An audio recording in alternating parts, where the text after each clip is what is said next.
This week on Newsnight Conversations, from the swirling controversy over immigration to the implementation of AI technology to fight crime, police agencies in Florida face a time of rapid change.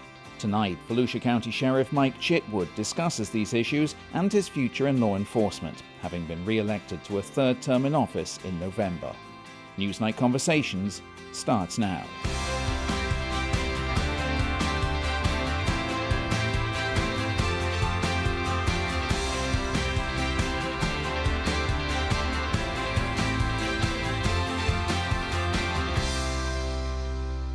Hello, I'm Steve Mort. Welcome to a special edition of Newsnight Conversations.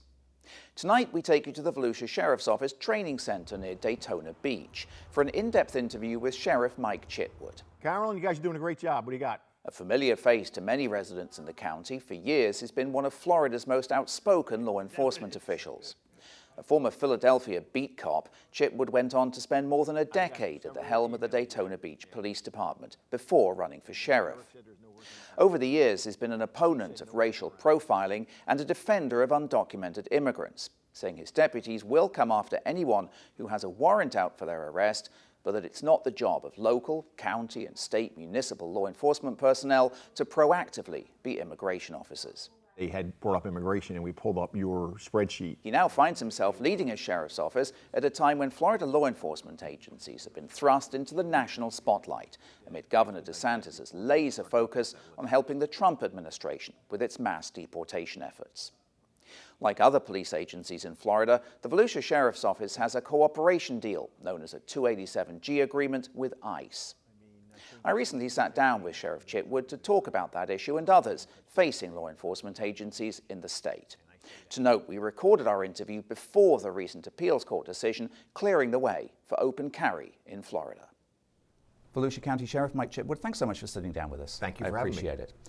Volusia County has been active in implementing the 287G agreements that the state requires agencies now to have with the federal immigration agency ICE.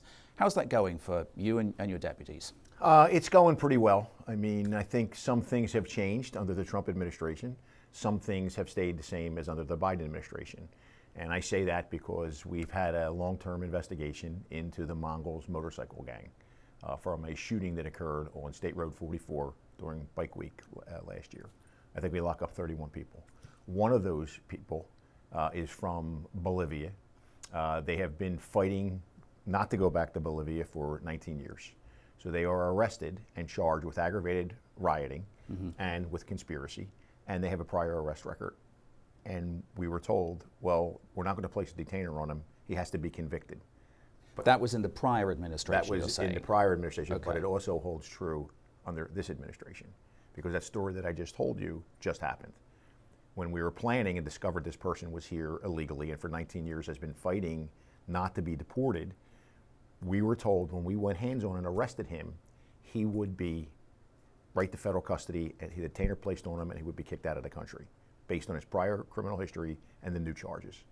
Once he was arrested, ICE then told us, well, we kind of misspoke. He's not convicted, so we can't do anything. Well, that was what the previous administration would say. You have to be convicted before we take action against you. But the current administration, the Trump administration, is saying the opposite has occurred. So that's not what we're saying. We have a spreadsheet. We've probably made 160 plus contacts just through our basic policing, car stops, domestic violence, drug arrests, ordinance violations, and every one of those we contact ICE on and let them know, hey, we have a person here, we suspect that they are here illegally, or they admit that they're here illegally. What do you want us to do? And 60% of those cases, roughly, ICE will take action, and the other 40% they tell us to release them. You're not a criminal until you're convicted of something, right? So it would make sense for ICE not to want to detain them if they were simply arrested. Well, I would say you came into the country illegally and then you committed an armed robbery. I think you need to go. I don't care what the courts say about that. I think you need to go. I think what the administration told us they wanted from law enforcement was 4 areas they wanted us to concentrate on. They wanted us to concentrate on folks who were a danger to public safety. They were a danger to national security. They had been deported and re-entered the country illegally, or they were one of the 1.4 million people who went through the process A judge said you have to leave the country. You have 30 days to get your affairs together and get out of the country. And they said, come get me if you can. They were the areas that they wanted us to concentrate on. When you say suspected in the country illegally, how do you determine that? Well, it would be the person doesn't speak English. They have zero documentation on them whatsoever. I don't have any documentation with me right now. I got a driver's license. You have a driver's That's license, it. but some people, you're pulled over for driving a vehicle, for example, Yeah. and you have no driver's license. You have no documentation whatsoever. So the deputies will then do an investigation to ascertain, are you here legally? And at that point in time, they will then contact ICE to follow that up. Because if you look at what happens in law enforcement, everybody in law enforcement uses NCIC or FCIC in Florida or PCIC in Pennsylvania. ICE is the only one who has their separate database. Those are databases, There's right? your databases. Okay. ICE has their own database that we can't access. You have to have ICE access that database. Okay. The only reason we're even able to access their database now is they dumped 1.4 million warrants into NCIC in March. So we have people that have never saw a deportation order, nor do they have the power to enforce that deportation order, stopping a car on a car stop and discovering this person has a deportation order there.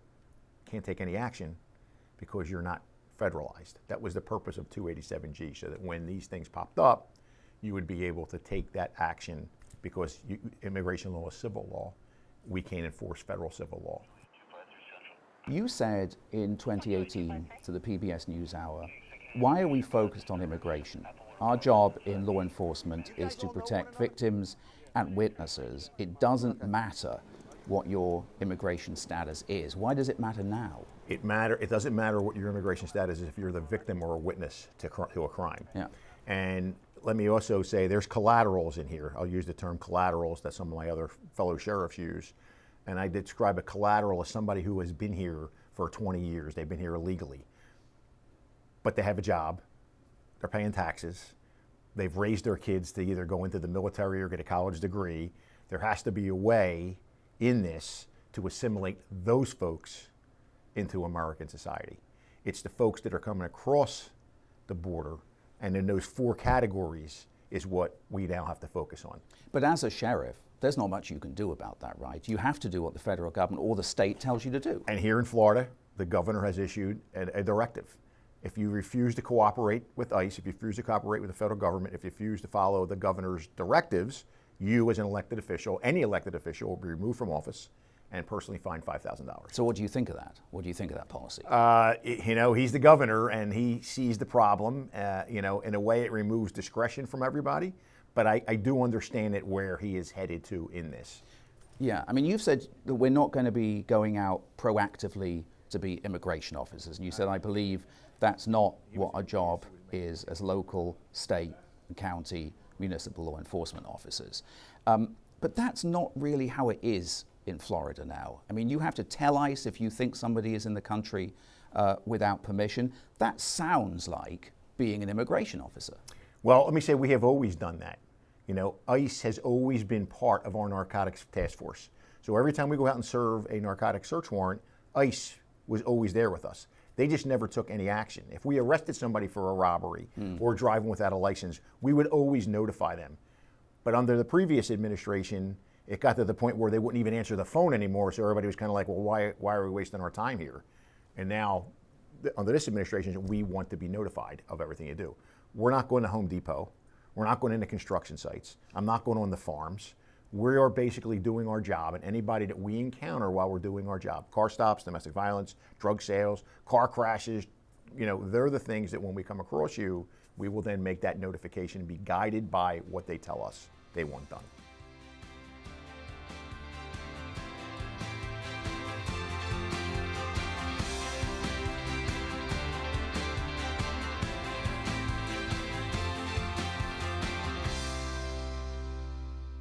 How do you balance that immigration enforcement part of the puzzle with maintaining trust amongst immigrant communities, of which you have a large one in Volusia County?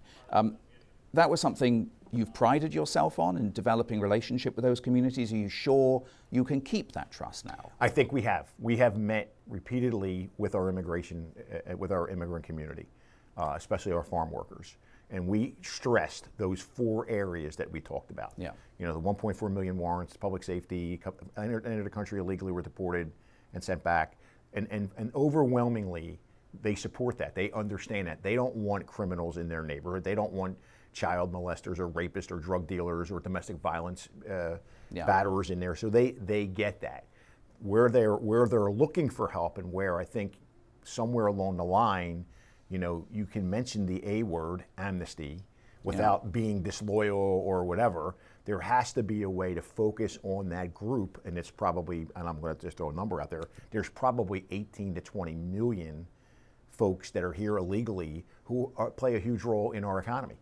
And the president has alluded to that himself, particularly with regards to agriculture. So there has to be common sense from both sides here to come together and say, how do we come together with a plan to go after when I say go after in a good way, to go after these folks. They are part of America. They've raised their kids here. Their kids serve in the military. Their kids go to college. Their kids work here. They're United States citizens.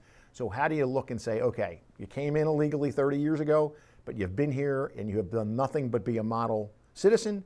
How do we now move those folks towards citizenship and then focus on the bad guys? Go after the bad guys. But of course, a lot of people would oppose amnesty. They would say that that's simply a magnet, that more people are going to come to the country if they think they're going to get a free pass. And I think there has to be a way with common sense. If you've sealed the border, and this is just me talking, if you sealed the border and nobody else is coming in, and you could focus on the criminal element, and then you could focus on the folks that we need to bring into the country, assimilate them into American society, we should do that. Now, to your point, which is a great point, when Ronald Reagan did this in the 1980s, yes. Just the effect that you said just happened. He gave amnesty, they did all these things, and actually illegal immigration went up under that proposal. We hear the word fear a lot in immigrant communities. They fear that by going out, say a tail light is out and the police officer pulls them over, they don't want to risk that. They fear that that means they're going to be turned over to ICE, they're going to end up in Alcatraz or some detention facility. Is that going to happen? If one of your deputies pulls someone over, they've got no documentation at all for a minor traffic infraction? I have not seen that. Are they in trouble? I have not seen that yet. Right. And that's what our immigration spreadsheet shows. If you stop somebody and they don't have a driver's license and ICE doesn't put a detainer on them, which in 40 or 50% of the time they do not, the person goes through the process like anybody else does without driving without a license, and ICE says, yeah, we'll come and get you another time, or we'll do paperwork another time. So it's not what you're seeing in the media, and I can only do it from my perspective, is everybody that comes in contact with law enforcement is automatically sent to Alligator, Alcatraz, or deported. That's not what's happening. And I'm going off the top of my head, 60% of the time ICE may take some sort of an action. It's not every single time that they do. You talked about the witnesses and victims, and that's not your target. What would you say, though, to say somebody who is the victim of domestic abuse, who is not in the country with permission? What do you say to them? Why would they call law enforcement? They're going to be afraid to do that. Do you acknowledge that? In the state of Florida, it is illegal for us to go after a victim or a witness to a crime. It's illegal. You can't do it. And I will share with you an anecdotal story. I just signed the paperwork now. Yeah. There is a young woman who came to the country illegally, and she joined the church, and she was sexually assaulted, groomed and sexually assaulted by the pastor. It took a while for her to come forward for a multitude of reasons, immigration being one of them. But today I just signed off on the fact that she is truly a victim, and that goes toward her immigration case, that she was a victim, came forward and reported it, and clearly we took a molester off the streets. You instructed your deputies some years ago not to racially profile. Yep. There is concern, and we hear it all the time, that racial profiling is going on when it comes to immigration enforcement. Are you confident that your deputies, that people that work for your force, are not involved in that kind of behavior? I can only speak for me, and I am confident in what we're doing that happens. You know, we just had an incident about a month ago where we gave a citation out for a dog on the beach. And it turned out that the person admittedly said, hey, I'm in the country illegally. And we called ICE. ICE said, put a detainer on that person. We took him into custody, and by the time we got out of jail, ICE said, yeah, we're going to lift that detainer now. So the big thing was, you profiled her because she was a Hispanic woman walking a dog on a beach with no leash. Now, people may say that that's not a big deal. Well, here in Volusia County, they want the death penalty for anybody that walks their dog without walks the dog without a leash on the beach. So we were able to supply every citation that we have written for the past 6 months and say, please take a look at this and show me where you see racial profiling on all the white people that were stopped and given that same exact citation to. So you never in the world say 100% confident, but I'm 99% confident that we're doing what we're supposed to do for all the right reasons.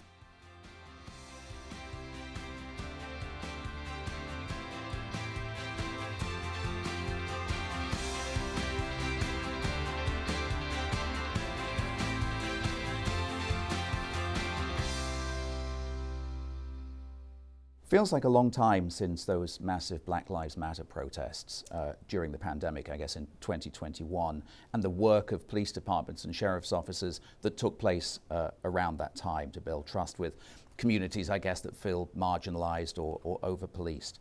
From your perspective, does that work continue? I believe it does. And one of the things, you're sitting in a place right now where we train all of our brand new recruits. Federal and state laws exist to protect officers. We no longer depend on the state college to train our new folks. We go right to the consumer. We want you to come to work here, and we train you here. And part of that training is there's a huge focus on de-escalation training still to this day. And I am proud to say that our use of force is down probably over 60%, which is a huge number. Complaints against police are down dramatically. We do all things about race and policing, different religious backgrounds, autistic. We do all kind of stuff to train you so that when you step out the door, you know what the mantra of the Volusia County Sheriff's Office is. And that mantra is, we are going to treat everybody fairly. We're going to do our best to deliver the highest quality of service and do their best to treat everybody fairly. Thank you. All in on these comments. And I think I'm out at speaking engagements all the time, churches, synagogues, schools, Rotary clubs. Yeah. I feel the feedback that I get is we're doing a good job. And I think that that's the type of deputies that we're hiring now, that we can train them and have eyes on you for 36 weeks before you ever walk out of the door of this academy. Have you had to adjust, though, how you talk about this issue, particularly in recent years, the culture wars, the war on woke, that kind of thing? How do you persuade people that you're not sort of victim of sort of a woke ideology when you deal with these diversity issues? Well, you'll hear people who are not my supporters and don't want to vote for me will say that I am, that the escalation policy is BS. Yeah. You know, going into these churches, hiring minorities. What's he doing all that for? He should be just hiring the top, the best candidates get the job. And we do that. The best candidates get the job. No matter what your color or your religion is, we want the best and the brightest. So you just have to put your fingers in your ear and not listen to the white noise out there, and you know what you're doing, because again, at the end of the day, the community gives you that feedback. And I think I got pretty good feedback 6 months ago when I got 82% of the vote. I want to move on and talk about technology. Schools recently started back in most parts of Florida.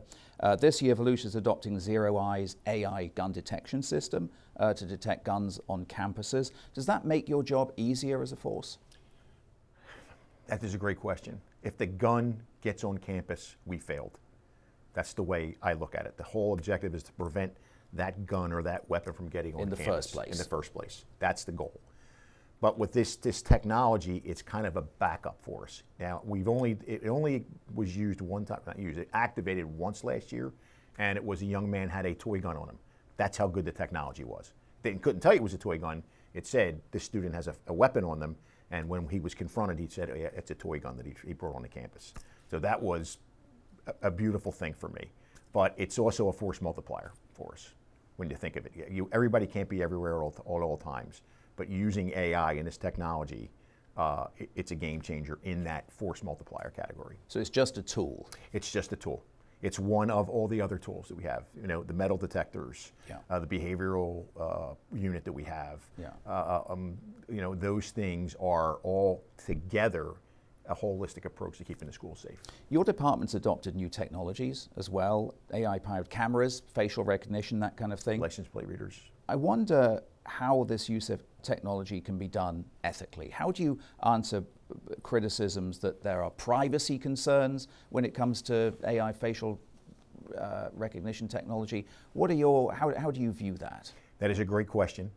And technology is only as good as the ethics and morals of the people that deploy it. Yeah. So facial recognition, for example, it's only used for a crime. Okay? That's all it's used for. And to the best of our ability, and human beings can circumvent any path, to use it, you have to log on and say, why are you using this technology? And we're consistently looking to see, what was it used for? Was it used to identify who your ex-wife is now dating? Or was it actually used because, hey, we had a robbery and there's really good video of this guy, and based on that, we use the facial recognition and we get an ID. Now, that's only a lead. That's not to say, oh, that's Chitwood, he did it. Yeah. No, you have to go out and follow up that lead with other technologies. But you can't use that kind of technology to just go out, scrape up people like fishing expedition. We don't use it for protests. You don't use it for any large mass gatherings. It is used, and the policy is strictly for a crime has occurred. You discuss it with a supervisor in a chain of command, then you use it, and it's all documented in the system of why you used it. Woe and behold, if we discover you used it to identify your wife's new boyfriend, you're going to get fired.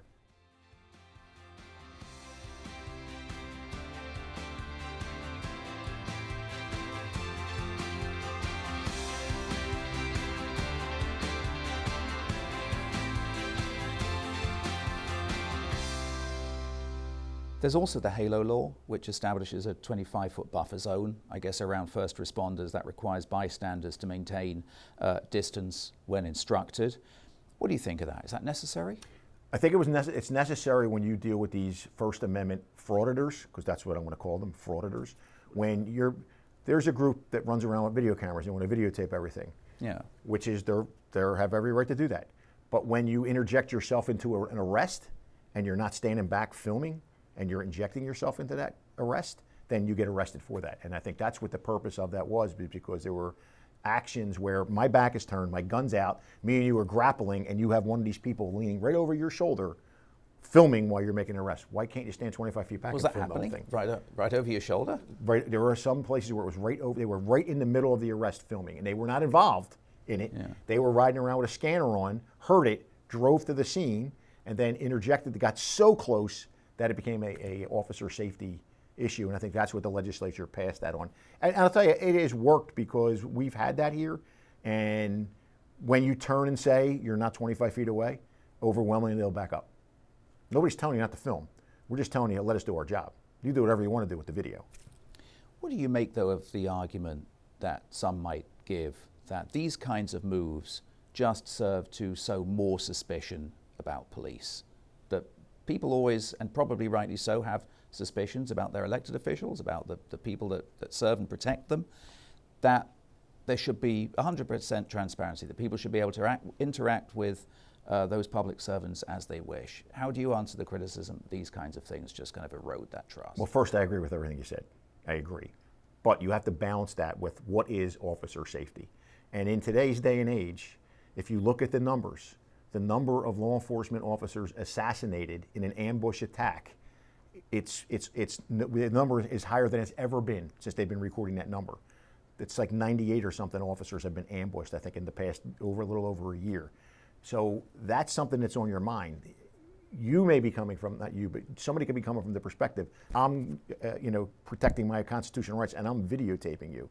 Well, when you're 3 feet behind me and I'm wrestling with somebody and I'm all by myself, I don't really too much concerned about what you think your constitutional rights are. My right is to take this person in custody and go home to my family. So I think that's where the mix comes from, is that. And there's a gray area with everything. Everybody has a perception that this is horrible. From a law enforcement perspective, hey, just step back and do what you got to do. Film, do what you need to do. But give us the room to do our job.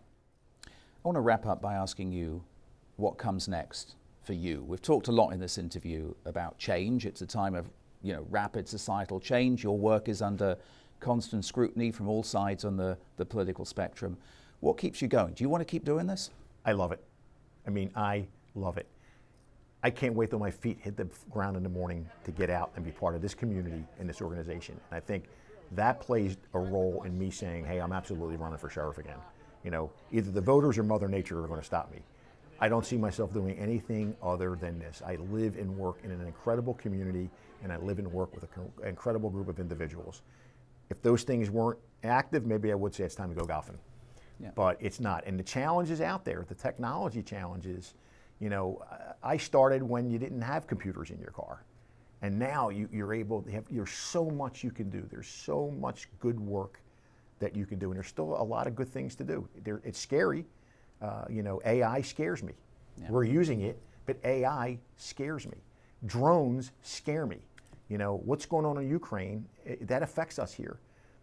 Somebody with ill intentions is looking at what's going on in Ukraine. Is it a matter of time before they fly a drone into the crowd and kill hundreds of people? So there are a lot of threats that are out there that I think I'm still on top of my game that I want to be able to. And you don't mind the intense criticism and scrutiny that you've got to get all the time, particularly these days? I would rather them scrutinize and criticize me than scrutinize the men and women that are out there on the street doing their job day in and day out.